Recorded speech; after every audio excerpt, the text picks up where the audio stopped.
Dr. Bukola Saraki enters the Code of Conduct Tribunal adorned in white and, as usual, applauded by supporters and numerous senators. The resumption from the 22nd of March of the Senate President's trial on false declaration of assets continues with the same prosecution witness, Samuel Madojemu, head of investigations at the CCT, but this time under re-examination. Defense counsel makes various objections that the prosecution are trying to introduce new issues as well as putting words into the witness's mouth. The witness clarifies that when he previously testified that the defendant's asset declaration form was in order, what he meant was that it was properly filled, but not that there were no infractions.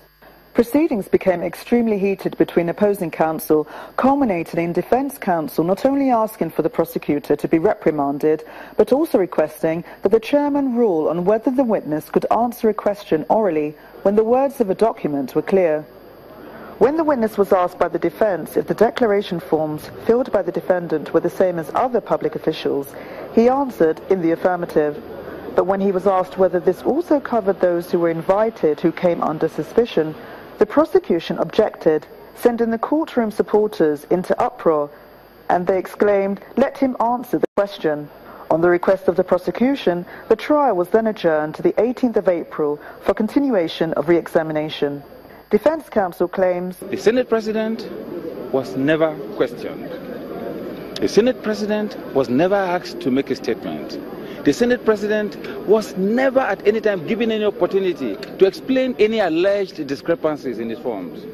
Meanwhile, Governor Tinubu was given that opportunity, and so many other people were given that opportunity. And when they finished explaining, they were satisfied. Why has the Senate President been treated differently from all other public officers? They are just quoting Tinubu out of context. So the Tinubu did not even go into trial documents of him making statement. So he did not make any statement. So they are just quoting that one out of context. At the address, you will hear what every one of us will say. This is the point they have been raising. They raised it up to Court of Appeal, they lost. And the Court of Appeal said that no, you need not to invite him to come and make any statement. So what are they saying? this contentious case has played out for quite some time since 2015, and with opposing counsels sparring in court adding to the tension, the next part of this saga is highly anticipated.